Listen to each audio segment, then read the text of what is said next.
PLFI supremo Dinesh गोप को NIA court में पेश किया गया। पेशी के दौरान सुरक्षा के कड़े इंतजाम थे। दिनेश गोप के चेहरे को ढक कर रखा गया था। पेशी के बाद कोर्ट ने एनआईए को 8 दिनों की रिमांड पर दिया है।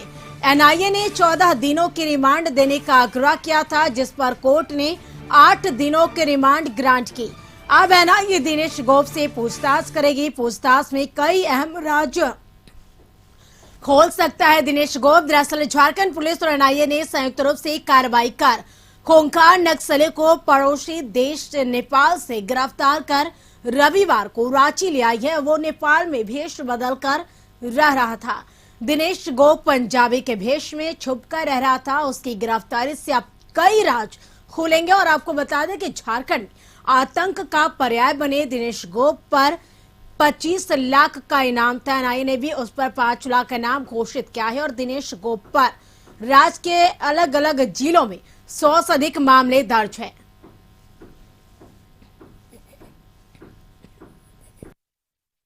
ट्वीट किया गया एनआईए की तरफ से। अभी ये नो कमेंट इस सब के विषय में हम कुछ कितने दिनों का रिमांड एक बार फिर से बता दें। 8 दिन का रिमांड दिया गया। हम लोग 14 दिन का रिमांड मांगे।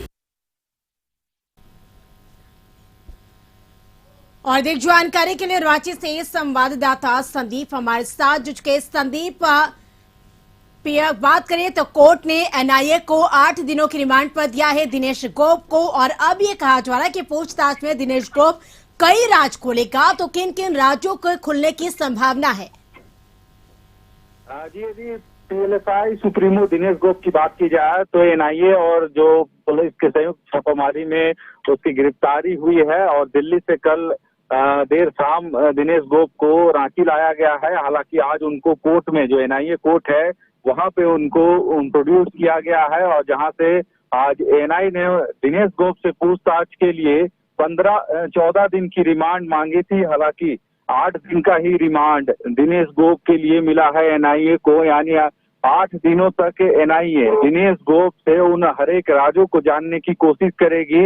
हालांकि यदि दिनेश गोप की बात की जाए तो पिछले 2 दशक से कहीं न कहीं पूरे राज्य के अलावे जो अन्य राज्य हैं वहां पे भी जो थाने हैं वहां पे इनके 100 से अधिक मामले दर्ज हैं, जिसमें लेवी वसूली, हत्या सहित कई आरोप इनके ऊपर लगे हैं। और उस थानों में इनके 100 से अधिक मामले दर्ज किए गए हैं। हालांकि यदि दिनेश गोप की बात की जाए तो पीएलएफआई का कह सकते हैं सुप्रीमो दिनेश गोप है। और लगभग 20 साल पहले इस पीएलएफआई का गठन दिनेश गोप के द्वारा किया गया था। और तब से लगातार कहीं ना कहीं लेवी वसूली या जो हत्या जैसे मामले हैं, संगीन आरोप इनके ऊपर लगे हैं मामलों।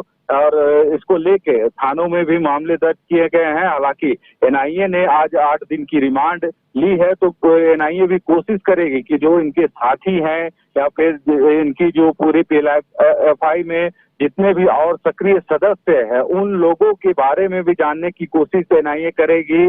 और कितने घटनाओं को अंजाम दिया गया है वो भी जांच का एक जरूर विषय है। क्योंकि आज यदि बात करें तो काफी सुरक्षा के घेरे में दिनेश गोप को जो एनआईए कोर्ट है वहां पे लाया गया था।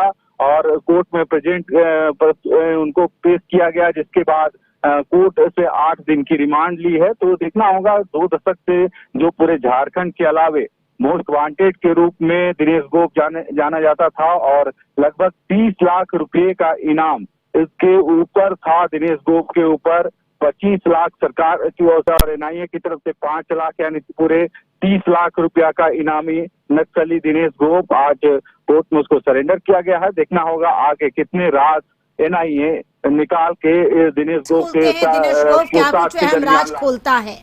फिलहाल आपका बहुत बहुत शुक्रिया संदीप तमाम जानकारी के लिए। तो आपको बताया कि दिनेश गोप 8 दिनों के रिमांड पर है और एनआईए दिनेश गोप से पूछताछ करेगी। नेपाल से झारखंड पुलिस और एनआईए ने गिरफ्तार किया है दिनेश गोप को। आतंक का पर्याय बने दिनेश गोप को गिरफ्तार किया गया है।